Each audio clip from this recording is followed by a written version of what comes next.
앞서 전해드린 대로 송광용 청와대 교육문화수석이 임명된 지 석 달 만에 갑자기 사표를 냈습니다. 송 전 수석이 청와대 수석 임명 직전에 경찰 수사를 받았다는 사실이 드러났지만 청와대는 그가 사표를 왜 냈는지 그 이유에 대해서 아무 설명도 내놓지 않고 있습니다.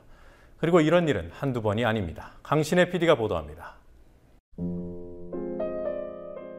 지난해 1월 박근혜 대통령 인수위원회의 외교국방통일분과 간사인 최대석 이화여대 교수가 돌연 사퇴하는 일이 있었습니다.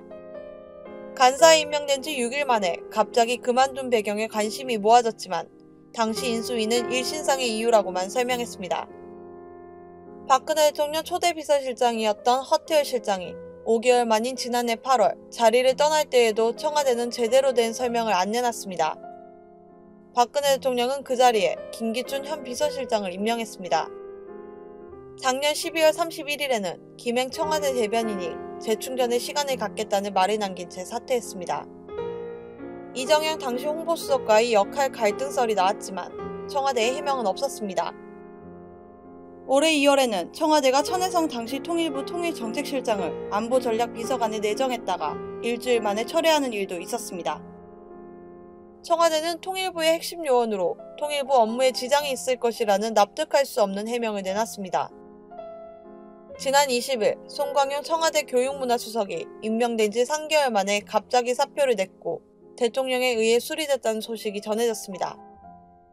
청와대가 이렇다 할 설명을 내놓지 않은 가운데 송 전 수석이 서울교대 총장 시절 고등교육법을 어긴 혐의로 6월 9일 경찰에 소환돼 조사를 받은 적이 있다는 사실이 드러났습니다. 그러나 박근혜 대통령은 경찰 수사 4일 만인 6월 12일 그를 교육문화수석에 내정했습니다. 청와대가 소환 조사 사실을 몰랐다면 부실한 인사검증 시스템의 실태가 또 한 번 드러난 것이고 알았는데도 임명을 강행했다면 국민을 무시한 오만한 인사라는 비판을 피할 수 없습니다.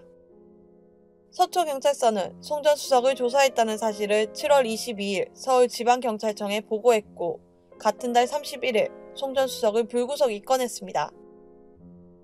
송 전 수석의 사퇴를 둘러싼 청와대의 태도에 언론들은 한 목소리로 비판했습니다.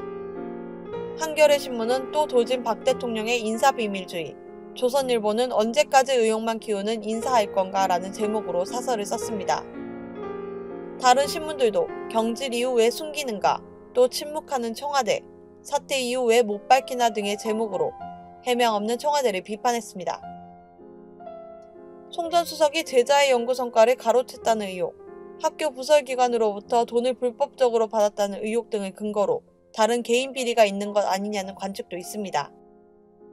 그러나 청와대는 오늘도 구체적인 설명을 내놓지 않았습니다. 국민TV 뉴스 강신혜입니다.